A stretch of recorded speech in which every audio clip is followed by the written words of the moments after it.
हाय देखा।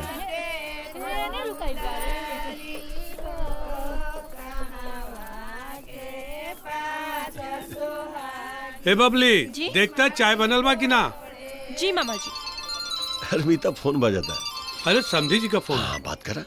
जी समधी जी बोली। हाँ अरे लेकिन अरे महाराज हमारी बात तो सुनल जाओ। ओहो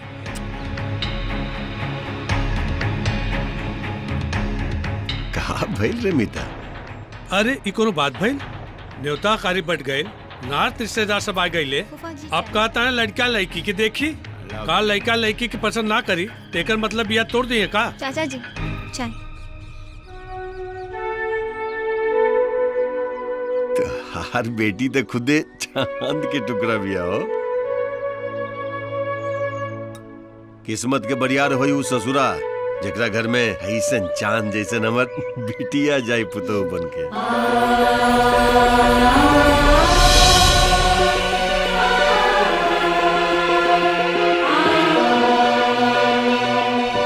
जौन अंगना में जाई ना वो अंगना के अजोर कर दी। पूछ पूछ कब दिखावे के बाद पूछ। हेलो हाँ समधी जी। हाँ तो ए राजा जी हाय ली ना रघु पीली। हाँ हमके नहीं पिए। अरे पीला पीला, जब इतना प्यार से पियावा तारी ता पीला। हमरा के हल्का में तनिका बाप जन्म ना खइले पाना मुंह बिदुर के गइल परान बात कइले बानी। अरे आई आई आई प्रणाम प्रणाम प्रणाम प्रणाम। ए राजा तेरे दुगो कुर्सी ले है बेटा। अरे बेटा समधी जी के पाँव पड़ा। खुश रहो बेटा। ये हमारे बहुत पुरान मित्र हैं मीता। नमस्ते। खुश रह। बैठी समधी जी बैठी बैठी। अच्छा अब एक काम करत नहीं मनोज, जाकर के तनी देखा बिटिया के बुलावा। हाँ जाई जाई बुलाई बुलाई। और समधी जी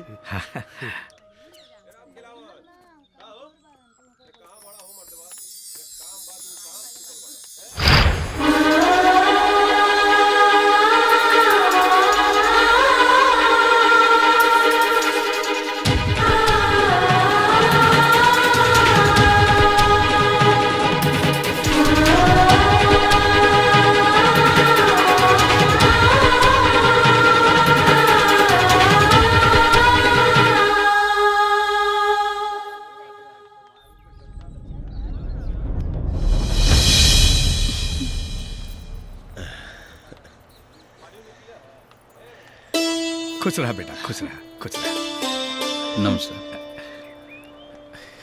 नहीं नहीं एक मिनट लिहल जाओ। ना बाबू हमरा शुगर बाटे। महेंद्र बाबू जी लइकवन के अकेले छोड़ दिहल जाओ ताकि ये लोग भी बात कर सके। हाँ काहे ना चले ना समधी जी। चलो मिता चल अब पहुना। राजा तू यही रुका बेटा, तू ही ले ला। हाँ जी। तू यही रुका।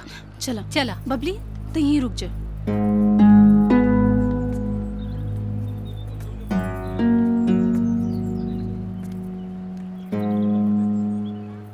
तो नाच गाना के अलावा भी कुछ करती हैं?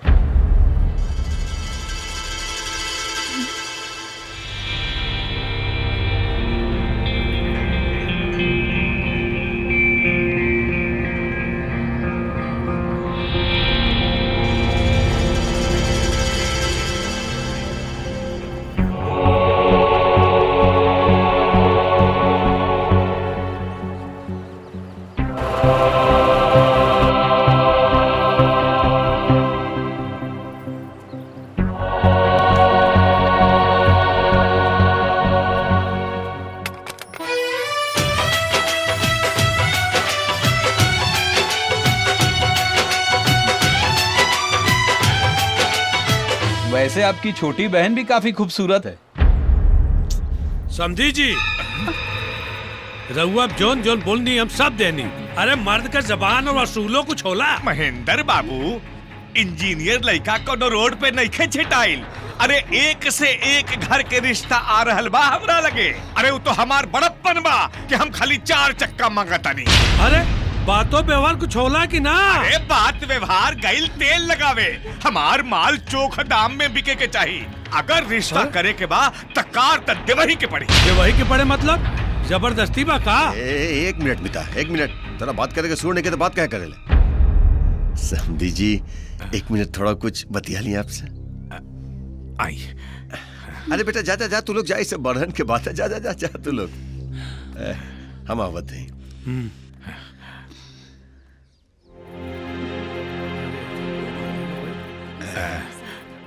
सबसे पहले समधी जी, अपना मीता के तरफ से हम आपसे माफी मांगते हैं। ठीक बा।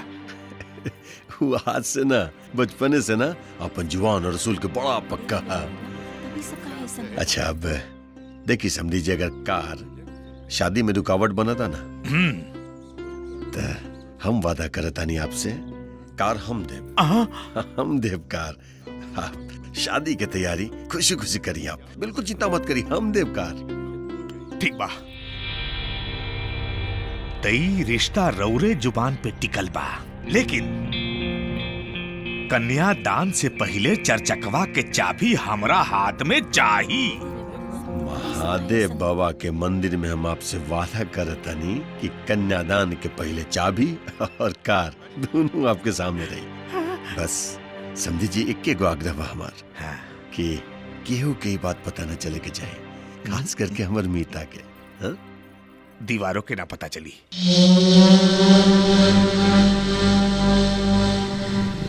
अरे बेटा रोका रोका रोका। प्रणाम महाराज। का प्रणाम? बाबा जी का घंटा एक काम कर ले रहे वो न भाई तोरा से। अरे गुस्सा मत हुई महाराज, हम तो बियाह में गाड़ी मांग के बियाह तुड़वावे के पूरा कोशिश कैले रहली, लेकिन बीच में ओकर दोस्त आके सारा खेल बिगाड़ देलस। अरे छतरी यहाँ लगाओ। अरे दांता चियरबे के कुछ बोलबे। एगो कहावत कहल जाला मालिक कि आम कितनो बड़ा हो जाए ना, पर लटकेला हमेशा डाढ़े के नीचे। हाँ। रे तो चुप ना रह बे। ए लालचंद जी, एक बात याद रखिए, सूद में पैसा ना, महेंद्र का इज्जत चाहिए, और अगर ऊ ना मिलल ना तो समझ ले। बुझ गई नहीं। चल निकल। चल रे। चलिए मालिक चलिए।